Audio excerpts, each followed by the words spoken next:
Assalamualaikum warahmatullahi wabarakatuh. Jadi kami dari kelompok 9 akan mempresentasikan lagi hasil lebih lanjut dari temuan kami yang tentang aplikasi Samsat Digital Nasional. Tapi pada presentasi kali ini tuh kami memakai usability testing dan juga test plan. Lanjut.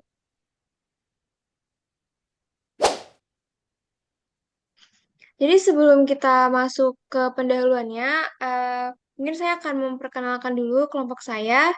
Ada Amar Kurtubi, ada Muhammad Azani Irfan, ada Muhammad Hafizul Eski, ada Faris Zain, dan juga ada saya sendiri, Fatia Namina Fardi. Jadi di sini kita masuk ke pendahuluannya. Usability testing adalah cara untuk mengetahui apakah user dapat mudah menggunakan aplikasi, seberapa mudah dan efektif sebuah aplikasi dapat membantu user mencapai tujuan dan apakah user puas dengan aplikasi yang digunakan. Jadi, si usability testing ini tuh penting banget buat memastikan pengguna biar bisa pakai aplikasi ini tuh dengan gampang. Karena aplikasi ini juga dipakai untuk cek dan bayar pajak kendaraan. Jadi semua orang itu harus bisa ngerti cara pakainya, termasuk yang nggak terlalu paham sama si teknologinya itu sendiri. Next.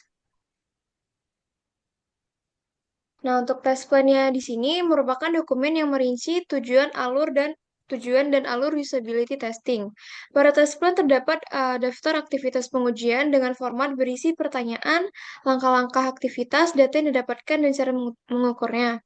Jadi si test plan ini tuh untuk aplikasi Signal Samsat ini tujuannya untuk memastikan bahwa aplikasinya itu mudah digunakan dan juga berfungsi dengan baik. Jadi si penguji ini tuh dia tuh bisa lihat apakah aplikasinya itu berjalan lancar tanpa bug atau error. Juga dia bisa melihat apakah layanan yang disediakan itu berhasil apa enggak. Next akan dijelaskan oleh Amar.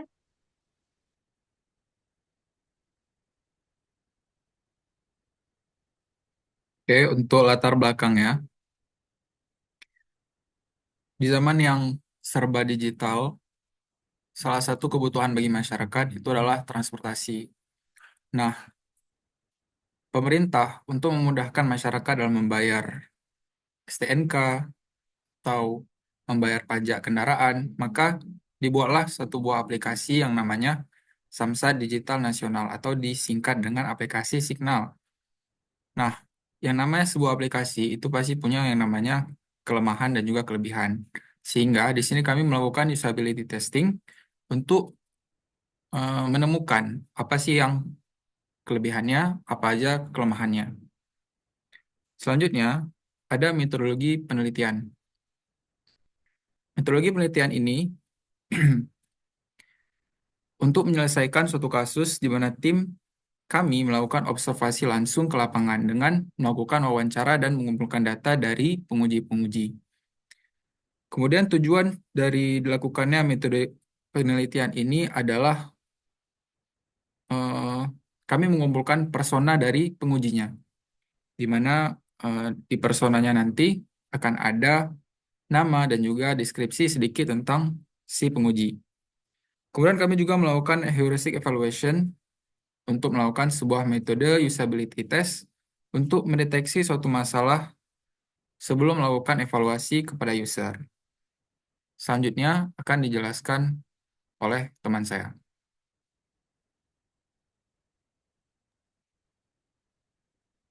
Selanjutnya saya akan membahas tentang tujuan pengujian. Nah, tujuannya adalah untuk mendapatkan feedback dari user. Feedbacknya untuk apa? Nanti feedback ini eh, untuk dianalisis lagi untuk meningkatkan kualitas aplikasi ini. Feedback nanti berisi tentang kelebihan dan kelemahan dari pengalaman user selama menggunakan aplikasi Signal. Selanjutnya,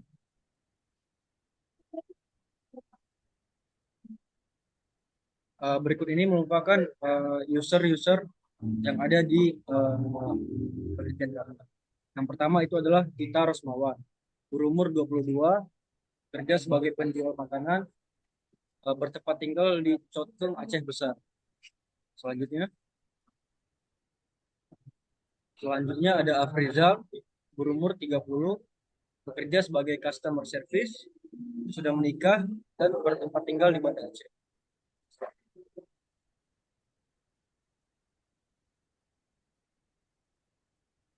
Selanjutnya adalah Iwani, berumur 20, bekerja sebagai tidak bekerja, masih mahasiswi, mohon maaf, bertempat tinggal di Lambaro, Aceh Besar.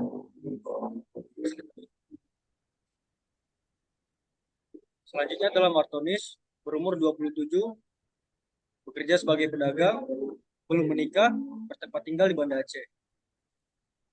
Selanjutnya,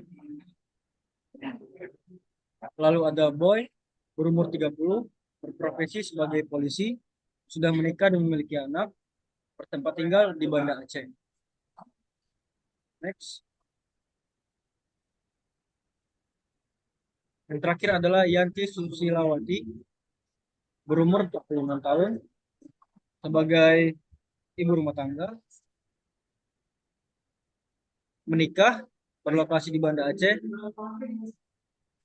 Next. Lalu ini akan dijelaskan oleh teman.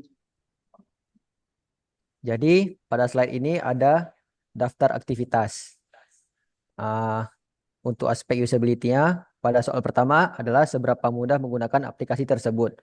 Yang kita memiliki matriks mudah atau susah. Untuk rata-ratanya, rata-rata memilih mudah. Yang kedua, user tahu cara menggunakan aplikasi. Untuk matriksnya, kita memiliki tahu atau tidak tahu. Rata-rata user memilih tahu. Yang ketiga adalah user tahu apa saja fitur pada aplikasi. Untuk matriksnya, kita memiliki tahu atau tidak. Untuk rata-rata yang menjawab tahu semua. Yang selanjutnya ada user tahu cara mendaftar akun pada aplikasi. Kita memiliki matriks tahu atau tidak tahu. Jadi di sini rata-rata user menjawab tahu. Yang selanjutnya ada apakah ada kesulitan atau masalah dalam menggunakan aplikasi. Untuk di sini memiliki beberapa masalah dan kendala dalam user menggunakan aplikasi. Untuk selanjutnya, apakah ada saran untuk aplikasi ini? Untuk user ada beberapa saran untuk aplikasi ini. Selanjutnya pada slide selanjutnya ada temuan positif. Apa tanggapan dari penguji? Yang pertama, aplikasi berjalan dengan lancar. Yang kedua, menu halaman utama sudah sangat jelas. Yang ketiga, aplikasi sangat mudah digunakan. Yang keempat, aplikasi memudahkan masyarakat untuk membayar pajak. Selanjutnya akan dijelaskan oleh Azani. Oke, terima kasih Faris. Selanjutnya saya akan menjelaskan di sini temuan negatif yang kami temukan serta solusinya. Jadi yang pertama itu pergantian halaman animasinya masih kaku, jadi tampilannya tuh masih nonton. Jadi solusi yang kami tawarkan yaitu membuat animasi yang lebih enak dipandang. Selanjutnya, permasalahan yang kami temukan yaitu terdapat beberapa fitur yang masih tidak dapat diketahui dengan sekali lihat. Jadi untuk user yang belum terbiasa menggunakan aplikasi tersebut akan sedikit sulit itu untuk memahami fitur-fitur apa yang sedang digunakan gitu. Selanjutnya, beberapa halaman dan menu belum terhubung dengan benar. Jadi seperti ada pada halaman daftar pengambilan foto itu nggak pada tombolnya itu memiliki masalah. Selanjutnya pada bagian mengubah kata sandi juga ada sempat mengalami masalah sehingga solusi yang kami tawarkan ialah membuat prototipe dan menu yang sesuai dengan fitur sehingga dapat terhubung dengan benar. Jadi user ketika menggunakan itu tidak akan merasa bingung. Selanjutnya. Jadi kesimpulan dari usability test yang sudah kami lakukan ini yaitu aplikasi Signal tersebut dilengkapi dengan berbagai macam fitur yang sangat bermanfaat dan fungsional tentunya sehingga dapat memudahkan masyarakat untuk melakukan pembayaran pajak tahunan kendaraan bermotornya. Mungkin itu saja penjelasan dari kelompok saya. Lebih dan kurang apabila ada kesalahan yang kami sampaikan mohon dimaklumi. Sekian dari saya. Terima kasih.